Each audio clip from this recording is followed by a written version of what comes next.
Hay algo que la mayoría de las personas no entiende sobre la política y da hasta risa, da hasta lástima, que la mayoría de las personas no entiendan que ningún engaño empieza siendo abiertamente un engaño, sino que una promesa.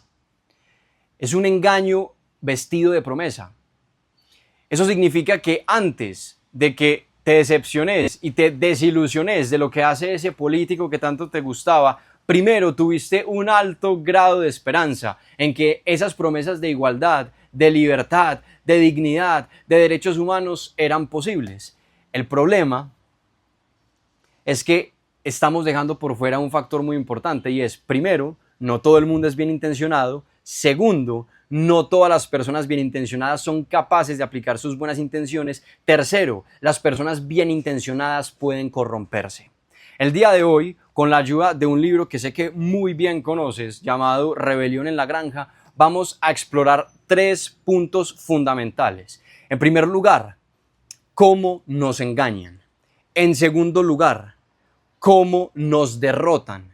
Y en tercer lugar, por qué pasa eso.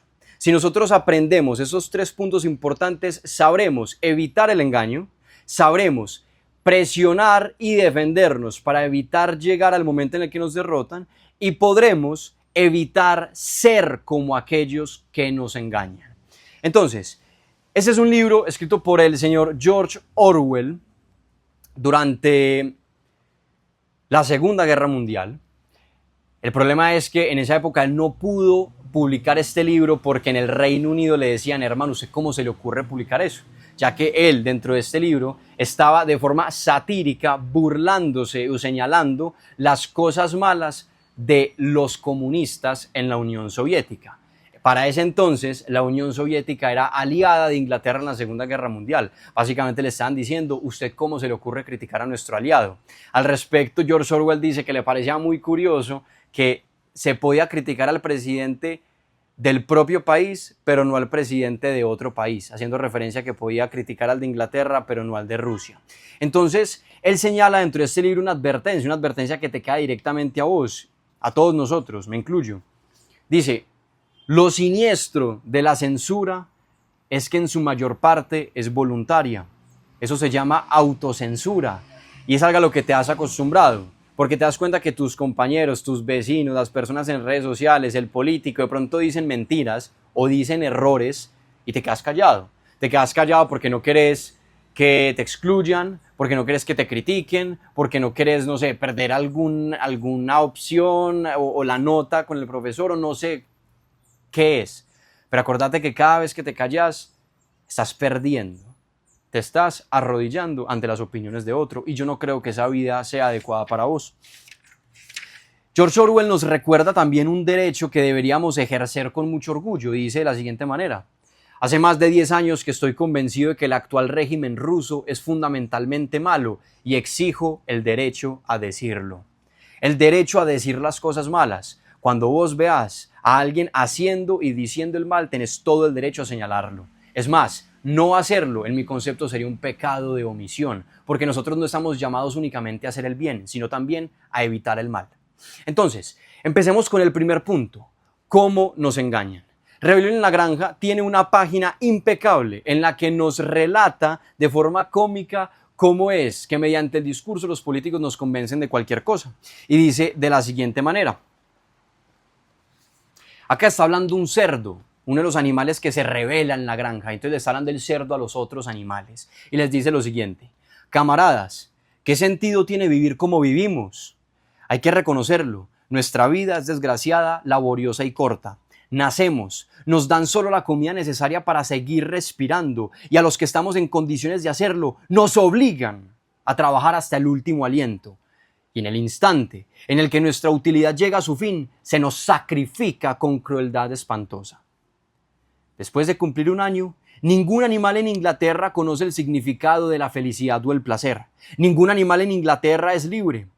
En la vida de un animal no hay más que desgracia y esclavitud. Esa es la pura verdad. Típico de un político, sobre todo los políticos de izquierda, es crearte una sensación de caos, de que vivís en un mundo caótico, de que todo a tu alrededor está hecho un desastre y estamos en el abismo. ¿Por qué hacen eso? Pues para que el segundo punto tenga peso. El segundo punto dice así: pero, ¿se trata acaso de una ley natural? ¿Acaso nuestra tierra es tan pobre que no puede garantizar vida digna a los que habitan en ella? No, camaradas, una y mil veces no.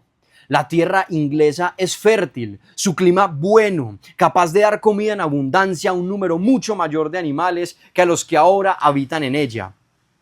Esta granja nuestra podría mantener a una docena de caballos, 20 vacas, cientos de ovejas y dar a todos una comodidad y una dignidad que ahora casi no podemos imaginar. El segundo punto es crearte esperanza.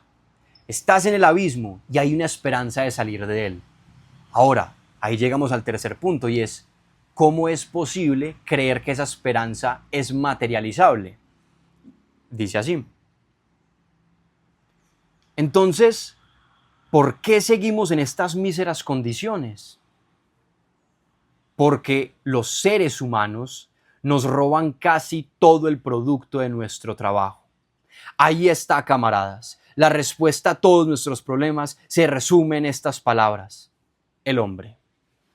Tercer punto del político: buscar un enemigo. Cuando se identifique ese enemigo, te quiere convencer de que todos tus males son culpa de ese enemigo. Y ese enemigo es el que se está interponiendo entre vos y ese mundo esperanzado y maravilloso que se te prometió. Ahí llegamos al cuarto punto y es la solución. Miren lo que dice: ¿no queda claro entonces, camaradas, que todos los males de esta vida nacen de la tiranía de los seres humanos?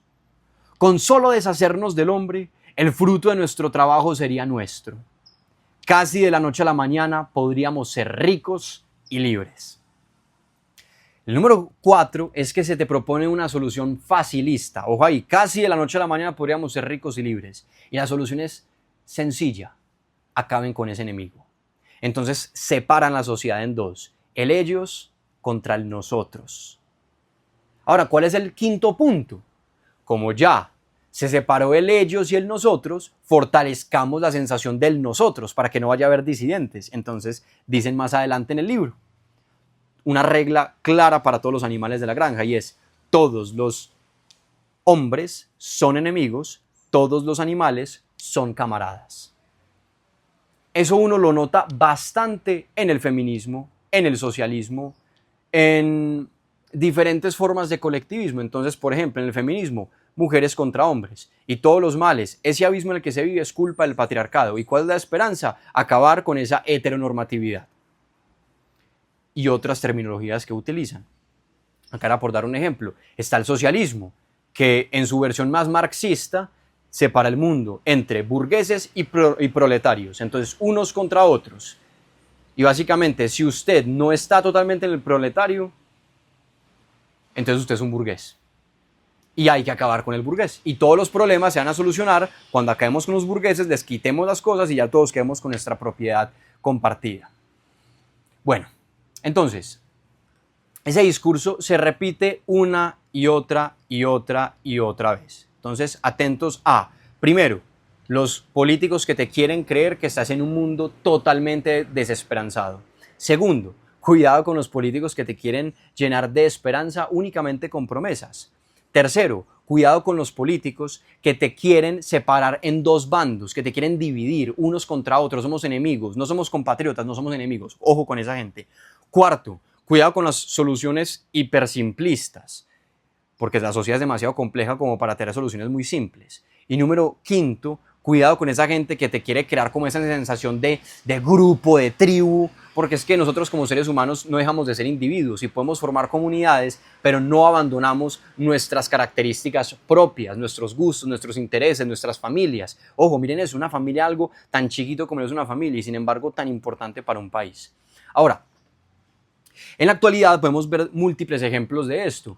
A mí, por ejemplo, me llega mucho a la cabeza lo que vendrían siendo también los progresistas, porque los progresistas te tiran discursos que te llenan de esperanza. Y esos discursos que te llenan de esperanza básicamente te están proponiendo un mundo con mucha igualdad, con mucha libertad, con mucha dignidad, con mucha diversidad. Entonces mezclan un montón de cosas, básicamente mucho de todo. O sea, el progresismo resumido en 3 pasos simples es: hacerles creer que es importante tener mucha diversidad, hacerles creer que es importante tener mucha libertad y hacerles creer que es muy importante tener mucha igualdad. El gran problema, y lo que los progresistas no han podido darse cuenta, es que si vos tenés mucha diversidad y le das mucha libertad a los diversos, el resultado es que también vas a tener desigualdad. Va a haber diversidad en los resultados, porque no todo el mundo opera de la misma manera, ni toma las mismas decisiones, ni tiene la misma religión, ni tiene los mismos amigos, ni se esfuerza en las mismas cosas, ni se concentra en los mismos temas, etcétera, etcétera, etcétera. Entonces lo que quiero llegar es lo siguiente: si usted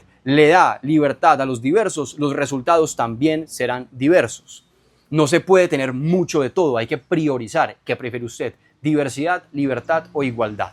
Yo creo que se puede tener de todo un poquito, pero moderado, entendiendo que a veces va a primar la libertad, a veces va a primar la igualdad, a veces va a primar la diversidad. Y ojo, la diversidad no debe ser esa de color de piel, de sexualidad, esas son diversidades que son irrelevantes. La diversidad debería ser sobre todo de talentos, de virtudes, que podamos reunirnos entre personas muy virtuosas para hacer el bien. Y no simplemente decir, ay, qué ganas de tener múltiples razas, múltiples sexualidades, porque ya empezamos a forzar las cosas como no son. Entonces, vamos ahora al segundo punto que quiero compartir con ustedes, y es el momento en el que perdemos, el momento en el que nos derrotan. ¿Cuándo nos derrotan? En una palabra muy sencilla, una frase muy sencilla, perdón, cuando se toman las instituciones. Todas las instituciones que existen, tanto las públicas como las privadas. En Rebelión en la Granja eso se ve fuertemente materializado. En primer lugar, porque los cerdos se toman el poder ejecutivo. Ahora son ellos los que van a administrar la granja. Ya no son los seres humanos, son los cerdos. Ahora, el requisito para administrar la granja, y eso lo vemos en el comportamiento de los cerdos, no es ser meritorio, no es ser trabajador, no es ser comprometido y tampoco es ser humilde. No, es ser cerdo, es ser del mismo grupo. Muchas veces los políticos hacen eso. No les interesa poner gente buena a trabajar, sino únicamente gente que esté con nosotros, gente que sea como nosotros y que piense como nosotros. Más allá de si estamos en lo correcto o en lo incorrecto, sabemos trabajar o no sabemos trabajar, es que sea uno de los nuestros, nuestro grupo, nuestra tribu.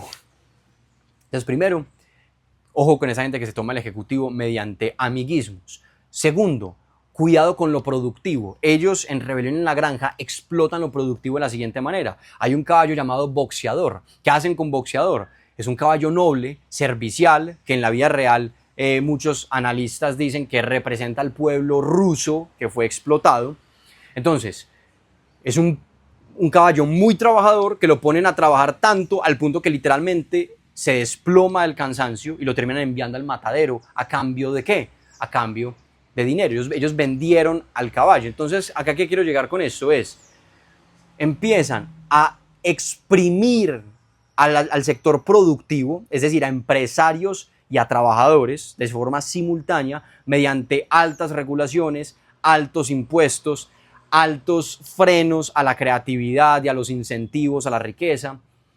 Entonces, lo que termina ocurriendo es un sector productivo débil que además se le echa la culpa a los problemas y, como se le llenó de impuestos, los cerdos, los políticos, empiezan a llenarse de muchos de esos recursos que realmente trabajaron otras personas.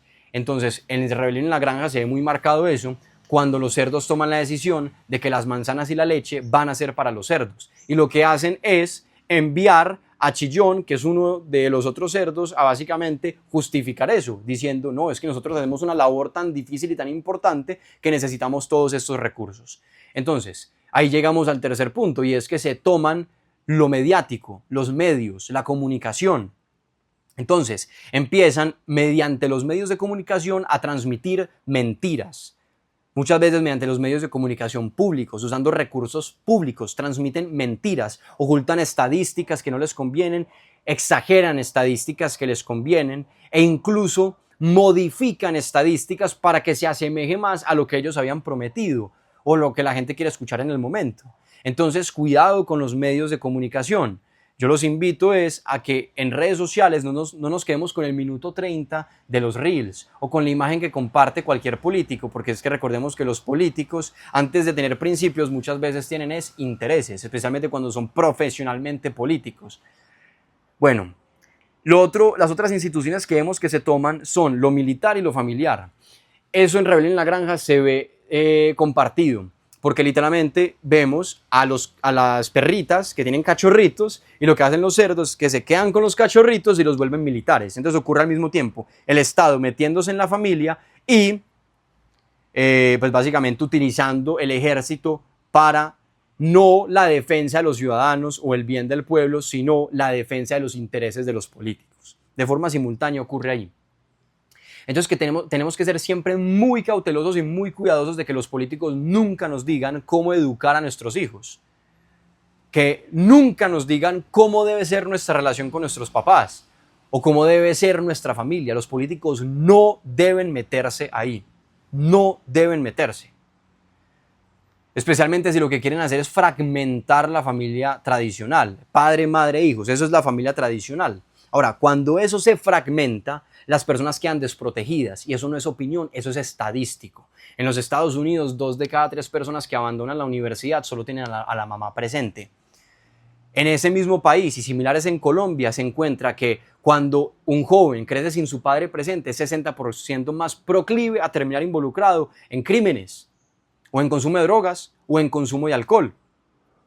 Entonces, bueno, también acá arriba tengo un libro que se llama La guerra tóxica sobre la masculinidad, donde la autora, que es una mujer defendiendo la masculinidad, está señalando que cuando los padres salen de casa, también salen los principios y salen los valores, porque a muchas veces la mujer le queda más difícil hacerlo por sí sola. Y lo más grave de eso es, cuando el padre deja de ir a misa, los hijos también dejan de ir a misa, es lo que muestra ahí mediante estadísticas. Entonces no se pueden meter los políticos en la familia.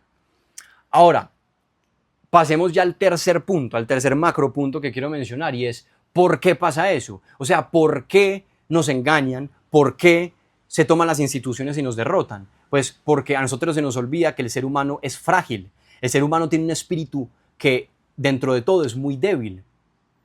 Es muy débil porque es muy entregada a los vicios. Entonces en Rebelión en la Granja nosotros podemos ver ni siquiera el desorden de esos animales o de esos políticos, sino el desorden de lo que realmente somos los seres humanos. Acá ellos grafican cómo esos animales comenzaron a faltar a la prudencia, faltar a la justicia, faltar a la fortaleza, faltar a la templanza, faltar a la caridad y faltar a la veracidad. Entonces, ¿cómo faltaban a la prudencia? Porque querían ser impulsivos, querían ser revolucionarios, querían ser imprudentes. No estaban deliberando con relación a lo que les convenía, sino únicamente tratando de convencer a todo el mundo de cualquier cosa. No es que nosotros tenemos que rebelarnos de esta manera y si tienen que ser los cerdos que gobiernen de esta manera y ustedes nos tienen que obedecer por estas razones. No porque sea bueno, sino porque simplemente querían llevar adelante su agenda. Hay una gran diferencia entre debatir y deliberar. Muchas veces el que debate solo quiere defender su punto, aunque sea mentira, pero el que quiere deliberar, en el fondo está buscando es la verdad. Ellos no estaban deliberando con relación a lo que le conviene a la granja, sino con relación a lo que ellos querían defender, lo que ellos querían que se impusiera. Entonces había una falta a la prudencia. Segundo, había una falta a la justicia, porque no estaban tratando adecuadamente a los animales. Estaban literalmente explotando a los animales para beneficio propio de los cerdos, que eso es típico de los gobiernos de izquierda. Se muestran defensores del pueblo, llegan al poder y una vez en el poder explotan al pueblo y ellos se terminan enriqueciendo. Ejemplos, los que quiera. Rusia, Corea del Norte, Cuba, Venezuela, Argentina, Bolivia, Nicaragua, ejemplos sobran en todas las culturas, todas las razas, todas las religiones, todos los colores, todos los continentes y todos los momentos en la historia en donde la izquierda ha llegado al poder. Es una historia repetida, por supuesto, existe también en la derecha. Lo que pasa es que en la izquierda es modus operandi, en la izquierda el robo es cultura. Entonces, llegamos ahora al tercer punto, pues al tercer vicio que tienen y es el vicio, o bueno, más bien la virtud a la que faltan, que es la virtud de la fortaleza. Porque ellos ante las dificultades, en vez de reconocer errores, en vez de replantear estrategias, en vez de buscar ayuda, en vez de esforzarse para hacer las cosas bien, lo que hicieron fue al contrario, exprimir aún más a los animales para garantizar lo poquitico que queda de riqueza en la granja para los cerdos. Cuarto punto, faltaron a la virtud de la templanza. Llega un punto en donde los cerdos comienzan a beber alcohol, que es una de las cosas que dijeron que estaba prohibida en la granja, no beber alcohol. Cuando, por ejemplo, Chávez decía, ser rico es malo, y él era absolutamente millonario. Curioso, ¿no? Quinto, faltaron a la virtud de la caridad. No compartían, no entregaban, no servían, solo explotaban. Y sexto, faltaron a la virtud de la veracidad. Tenían a Chillón, este cerdo, como dicen en Medellín, lambón, y como dicen los clásicos, adulador, que se encargaba básicamente era de repartir mentiras ante todos los animales para defender los intereses de los cerdos. Y los hacía creer cualquier cosa. No, es que sí, nos va a tocar aguantar hambre, nos va a tocar trabajar mucho más y ya no vamos a poder hacer esto que les habíamos prometido, pero es necesario porque eso es lo que nos va a traer cosas buenas. Y así se iba uno tras otra, uno tras otro, uno tras otro. Entonces, eso, ahí están los 3 puntos. ¿Cómo nos engañan? Enumeramos todo el tema de el caos, la esperanza, el enemigo, la solución simplista y reforzar la sensación del nosotros contra ellos.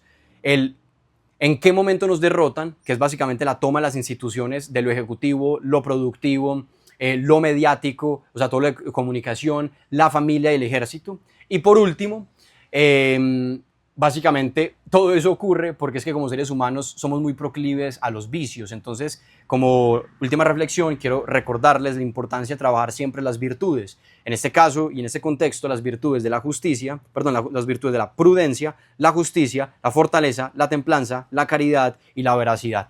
Existen muchas otras, esas son las 6 prioritarias el día de hoy. Si les gustó el video, denle like, suscríbanse y en la parte de abajo les dejo el libro para que lo puedan comprar. Se cuidan. Un abrazo.